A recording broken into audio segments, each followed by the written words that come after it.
जय संविधान, जय भीम, महात्मा गांधी की जय, गोडसे मुर्दाबाद। देखिए, महाभारत के समय हम लोग सुना करते थे कि चक्रव्यूह कैसे बनाया जाता है और किस प्रकार से दुश्मन को उलझाया जाता है। जैसे कौरवों ने एक चक्रव्यूह रचा था और उनमें उनकी चाल थी कि किसी प्रकार से अभिमन्यु को फंसाकर उसे मारा जाए।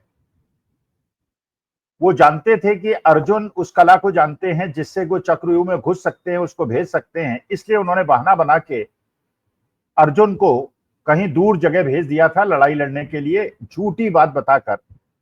और जब ये चक्रव्यूह रचा कौरवों ने, पांडवों के पास कोई ऐसा व्यक्ति नहीं था जो कि उस चक्रव्यूह को भेज सकता था, इसलिए।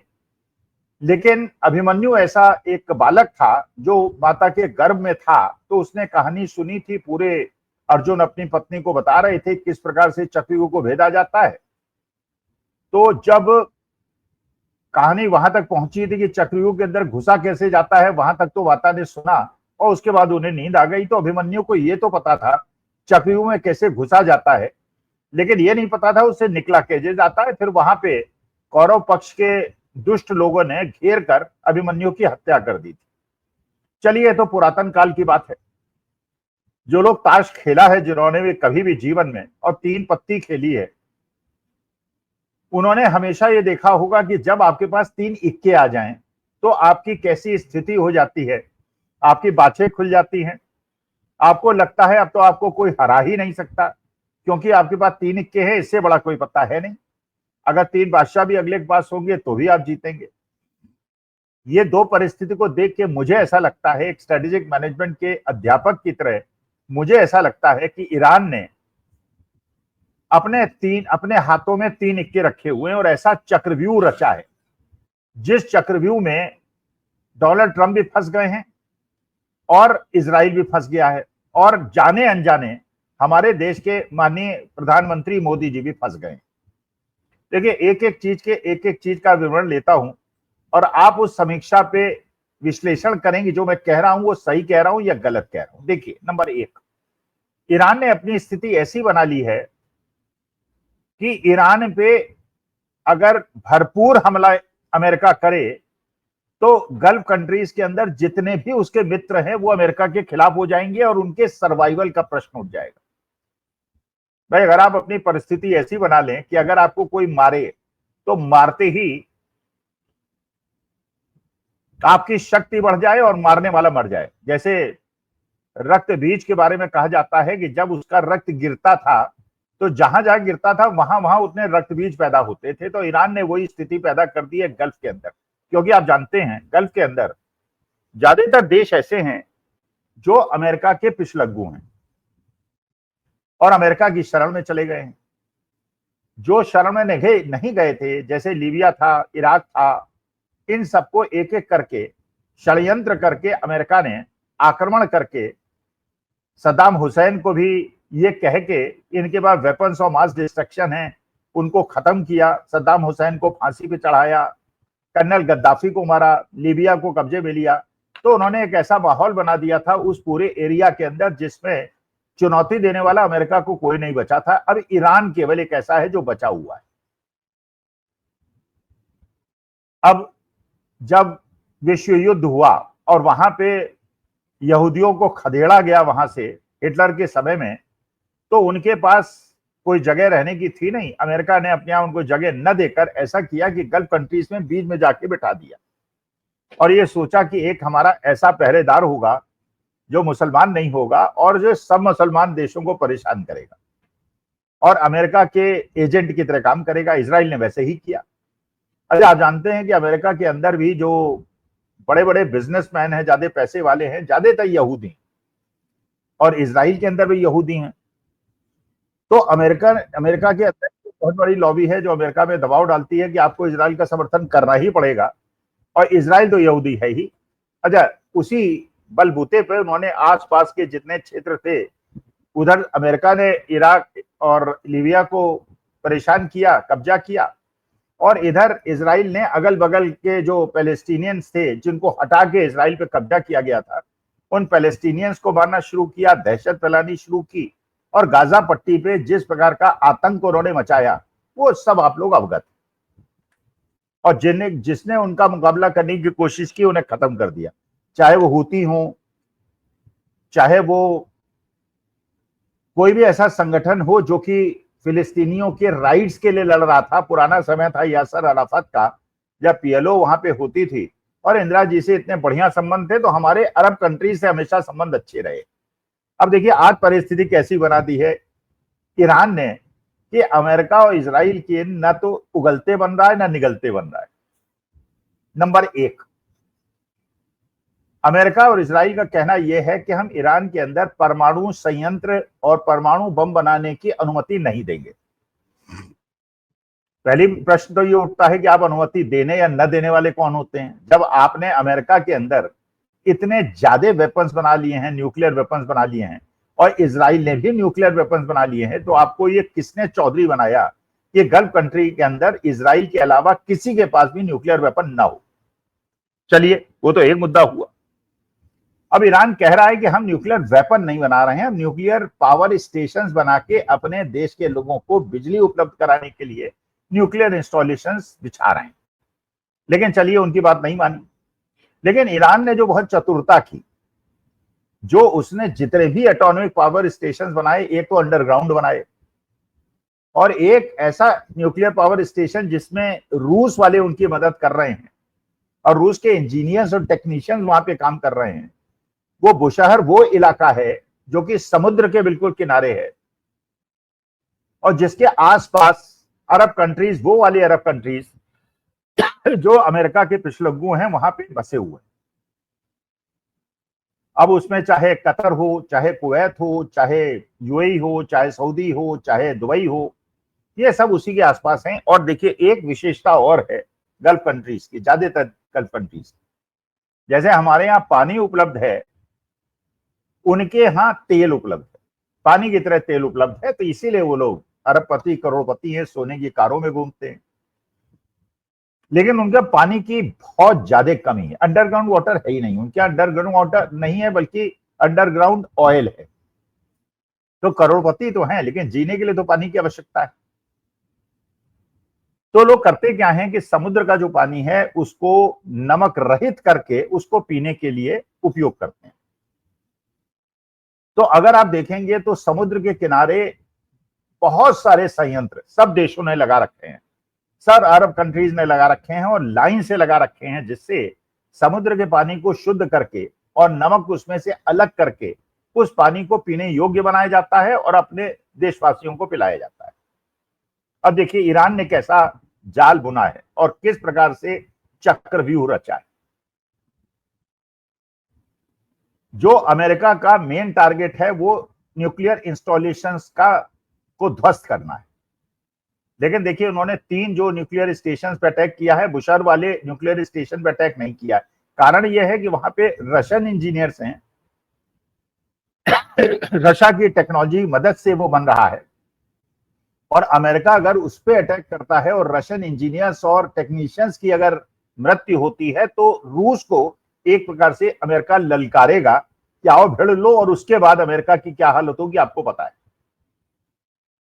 क्योंकि रूस के साथ चीन भी होगा, नॉर्थ कोरिया भी होगा, ईरान भी होगा। ईरान के पास तेल का पूर्ण भंडार है और रशिया और चाइना के पास टेक्नोलॉजी उसी स्तर की है जैसी यूरोप और अमेरिका के पास। अब अगर अमेरिका न्यूक्लियर इंस्टॉलेशन को ध्वस्त करता है, सही में ध्वस्त करता है, जैसे बाकी ये 3 न्यूक्लियर प्लांट्स पे उन्होंने हमला किया, अमेरिका ने तो क्लेम किया हमने उनको ध्वस्त कर दिया, लेकिन ईरान ये कहता है कि हमको ये पता चला है अखबारों से और सोशल मीडिया से कि हमारे यहाँ न्यूक्लियर इंस्टॉलेशंस को अमेरिका ने ध्वस्त कर दिया है, क्योंकि हमारे यहाँ सब कुछ सामान्य है, कहीं कोई परेशानी नहीं। अच्छा, अगर आप ईरानियन से बात करें, जो ईरान में लोग रह रहे हैं उनसे बात करें, तो वो ये बताते हैं कि जहां ये 3 न्यूक्लियर स्टेशन थे उसके आसपास के लोगों को ये बता दिया गया है सरकार द्वारा कि आपको कोई खतरा नहीं है, कोई न्यूक्लियर डैमेज नहीं हुआ है, किसी प्रकार का रेडिएशन नहीं होने वाला है, और आप लोग बिल्कुल उसी प्रकार से निष्पन्द होकर रहिए जैसे पहले रहते थे। यह भी बताया जा रहा है कि ईरान के ज्यादातर शहरों के अंदर जो जीवन है वो बिल्कुल नॉर्मल चल रहा है, न लोग बंकर के अंदर जा रहे हैं, ना इधर उधर भाग रहे हैं, लेकिन इजराइल के अंदर लोग इधर उधर भाग रहे हैं और ज्यादातर लोग बंकर्स के अंदर छिपे हुए हैं। इसराइलियों के लिए तो बंकर खोल रहे हैं, और हम जैसे भारतीयों के लिए जो हमारे बच्चे वहां जाके पैसे के लालच में या मजबूरी में, क्योंकि घर में खाने को पैसा नहीं था, वहां जाके 1-1.5 लाख की तनख्वाह में जा रहे हैं, उनको बंकर्स के अंदर घुसने नहीं दिया जा रहा है। अब अगर अमेरिका बुशहर के न्यूक्लियर स्टेशन को सही में ध्वस्त कर दे और बाकी न्यूक्लियर इंस्टॉलेशंस को ध्वस्त कर दे, तो वहां से रेडिएशन होगा और वहां से ऐसे ऐसे केमिकल्स निकलेंगे कि वो पानी में घुलने के बाद पानी को पूरी तरह से विषाक्त कर देंगे। और अगर विषाक्त ये पानी होता है तो जिस समुद्र के पानी से बाकी गल्फ कंट्रीज के लोग उसका शोधन करके पीने का पानी बनाते हैं, उनके लिए एक एक बूंद के लिए पानी के लिए तरस जाएंगे और उनके सारे इंस्टॉलेशन जो उन्होंने पानी के शुद्धिकरण के लिए बना रखे हैं वो सब ध्वस्त हो जाएंगे, वो यूजलेस हो जाएंगे।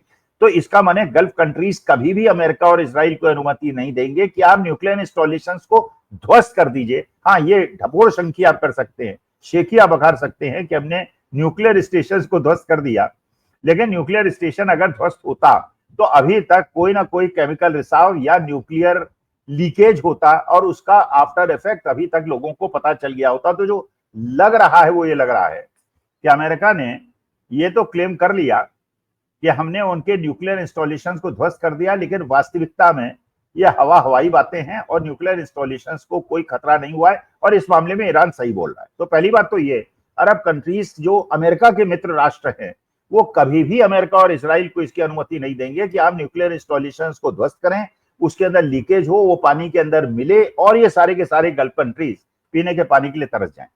और क्योंकि बुशहर न्यूक्लियर स्टेशन के अंदर रूस के इंजीनियर्स काम कर रहे हैं, तो वहां पे जानबूझ के अमेरिका ने इसलिए बम्बार्डिंग नहीं की कि अगर रूस के लोगों को कुछ नुकसान होता है तो तीसरी वर्ल्ड वॉर तो समझ लीजिए शर्तियां मान लीजिए कि होने वाली है। तो अमेरिका को फंसा दिया, चक्रव्यूह में उलझा दिया और ईरान ने इतनी बुद्धिमत्ता का काम किया है। अरे वो करबला के लोग हैं, शहादत देना जानते हैं और अपने देश के लिए, अपने स्वाभिमान के लिए अपने प्राण देना जानते हैं। तो उनसे उलझने के पहले अमेरिका और इजराइल को सोचना चाहिए था, नहीं सोचा, अब पछता रहे। इजराइल जो है वो पूरी तरह से ध्वस्त हो रहा है। बहुत सारी बातें हम लोग कर चुके हैं। ईरान ने केवल अपना पूरा का पूरा तवज्जो इस बात पे दिया था कि पिछले 20 साल से मिसाइल टेक्नोलॉजी को इंप्रूव करे और ऐसी इंप्रूव्ड मिसाइल टेक्नोलॉजी उसके पास है जिससे उसने जो आयरन डोम का एक बहुत खबरें सुनी थी कि इजराइल के पास आयरन डोम है और वो भी रशिया का S-500 का जो उनके पास मिसाइल प्रोटेक्शन सिस्टम था उसको भी ईरान ने ध्वस्त कर दिया और अभी उसके बाद इतना आर्सेनल है जिससे 45-50 दिन तक वो लड़ाई लड़ सकता है। अब दूसरा प्रश्न ये उठता है कि यूरोप, अमेरिका, इजराइल तो एक तरफ आ गए, ये भी है कि रूस और चाइना और नॉर्थ कोरिया क्या ये सामने आएंगे? ज्यादातर लोगों की राय है वो सामने नहीं आएंगे, आमने सामने की लड़ाई नहीं लड़ेगी। लेकिन अगर अमेरिका इजराइल को आर्म्स और एम्युनिशन देके उसकी कमी नहीं होने देगा तो ये भी बात बिल्कुल पक्की है कि चीन आज जो किसी भी युद्ध में नहीं उलझा हुआ है वो पूरी तरह से ईरान की आयुध सप्लाई को करते हुए इंप्रूव्ड, और ये बात पता भी चल गई है और सूत्रों से पता चल गई है कि चाइना ने अपने प्लेन से, अपने जहाजों से अस्त्र शस्त्र ईरान को भेजने शुरू कर दिए हैं। तो जिस प्रकार से इजराइल को कोई कमी नहीं होगी अमेरिका से, उसी प्रकार से ईरान को भी नहीं कमी होगी, क्योंकि चीन और रूस उसको आर्म सप्लाई देते रहेंगे और नॉर्थ कोरिया ने जिस प्रकार से खुलकर उसका समर्थन किया है। और आप जानते हैं नॉर्थ कोरिया, किम जोंग का जो शासन है वहां पर, जिस प्रकार का शासन है और जिस प्रकार का अस्त्रेल उनके पास है, एक खतरनाक खतरा अमेरिका और इजराइल ने अपने लिए कर लिया। इजराइल तहस नहस हो रहा है, टूट रहा है, रक्षा के लिए लोग छोड़ के भाग रहे हैं और ईरान के अंदर बिल्कुल नॉर्मल लाइफ जी जा रही है।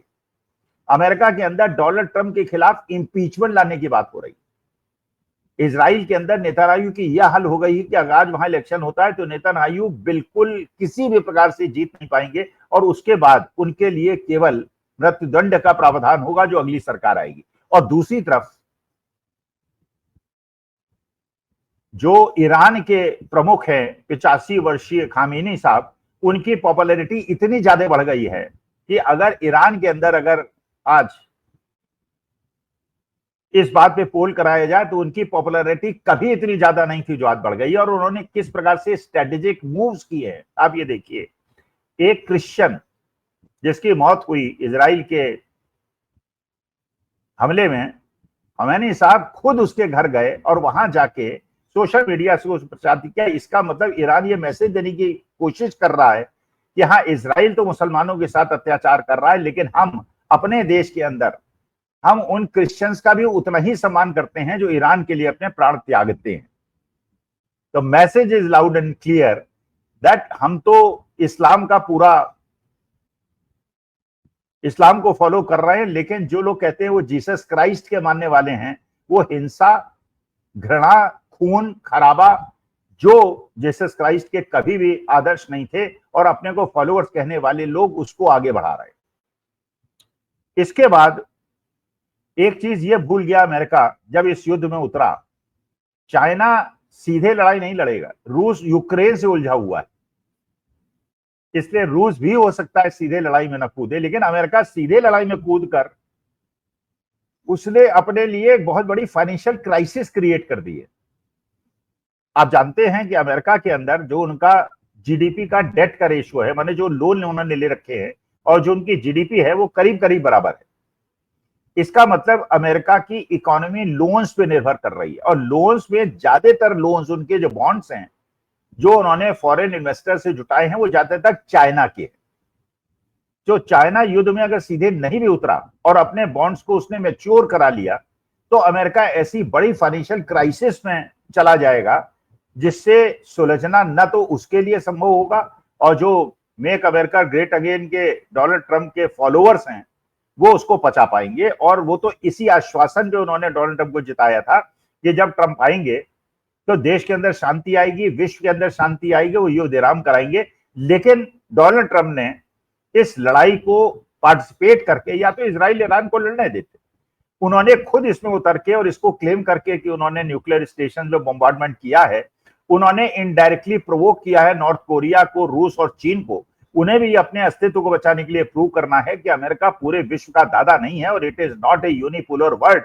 और उसको सिद्ध करने के लिए अगर सीधे लड़ाई पे न उतरे, इसके बावजूद युद्ध की इक्विपमेंट्स की सप्लाई करके और फाइनेंशियली अमेरिका को क्रिपल करके, क्योंकि आप जानते हैं कि इजराइल के पास अपनी कोई ऐसा नहीं है कि financially they are very strong, they are totally dependent on America. और अमेरिका बिल्कुल पूरी तरह से कर्ज में डूबा हुआ है।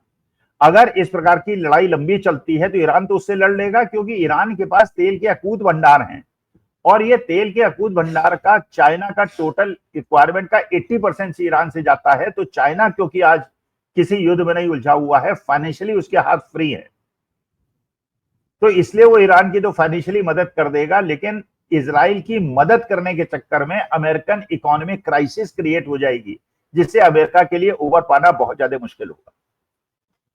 ईरान के खमैनी साहब ने एक और चीज को प्रूव कर दी है, क्योंकि देखिए इतिहास याद करता है उन लोगों को जो कि प्रतिकूल स्थिति में सीना तान के खड़े होते हैं। अपना सीना 56 इंच का कहने से बात नहीं बनती। लोग टेस्ट करते हैं कि जब प्रतिकूल समय आता है तो आप एक्ट कैसे करते हैं।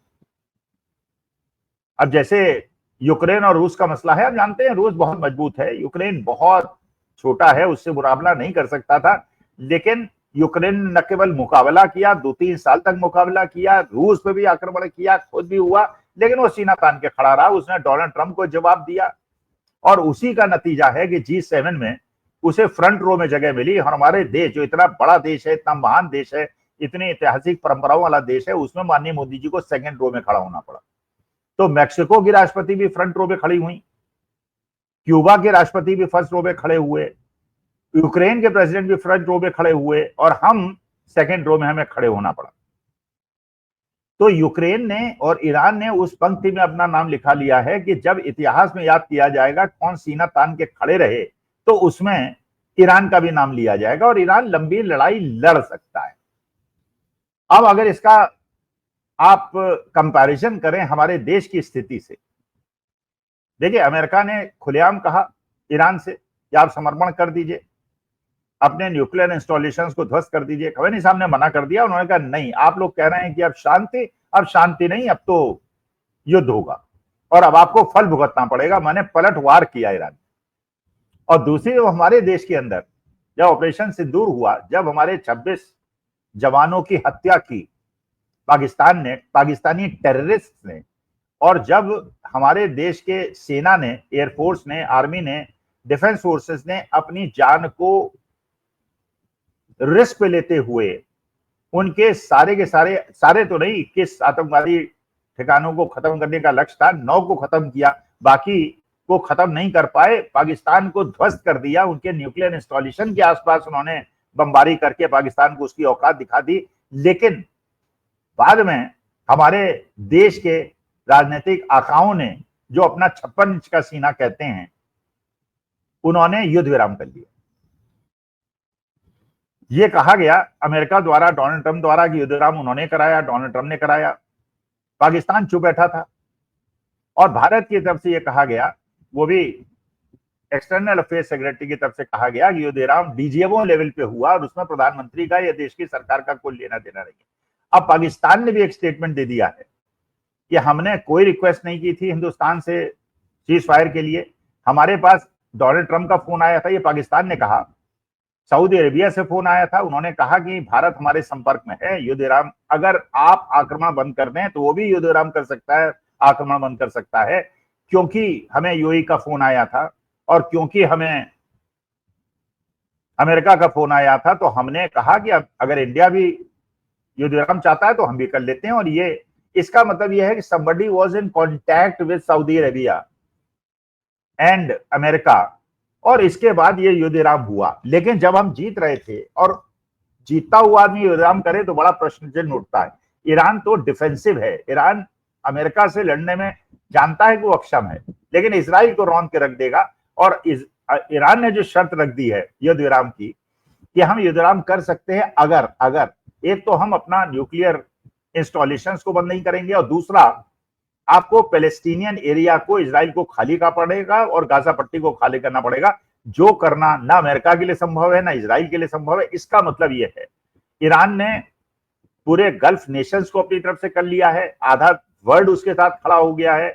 अमेरिका के लिए न निगलते बने न उगलते बने की स्थिति पैदा कर दी है कि अगर वो न्यूक्लियर इंस्टॉलेशन को हिट करेगा तो पानी कंटेमिनेट हो जाएगा और उसके बाद गल्फ कंट्रीज ही उसके खिलाफ खड़े हो जाएंगे। और एक और नोटेबल चीज है कि पाकिस्तान ने भी अमेरिका के इस आक्रमण का विरोध किया है, इसके बावजूद कि डोनाल्ड ट्रंप ने अमेरिका के सेनाध्यक्ष को पहली बार अपने यहाँ खाने में बुलाया, उसे फुसलाने की कोशिश की, लेकिन उसने विरोध कर दिया। और हमारे देश के प्रधानमंत्री माननीय मोदी जी ने इजराइल को समझाने के बजाय, अमेरिका को समझाने के बजाय ईरान को फोन किया कि युद्ध विराम करो। अरे ईरान तो अपनी सुरक्षा में काम कर रहा है और जो एग्रेसर है वो तो अमेरिका और इजराइल है। लेकिन मोदी जी थोड़ा अपना सीना चौड़ा कीजिए, 56 इंच का अगर सीना है तो तन के खड़े होइए, ईरान के साथ खड़े होइए और जो भी देश एग्रेसर हो उसका विरोध कीजिए।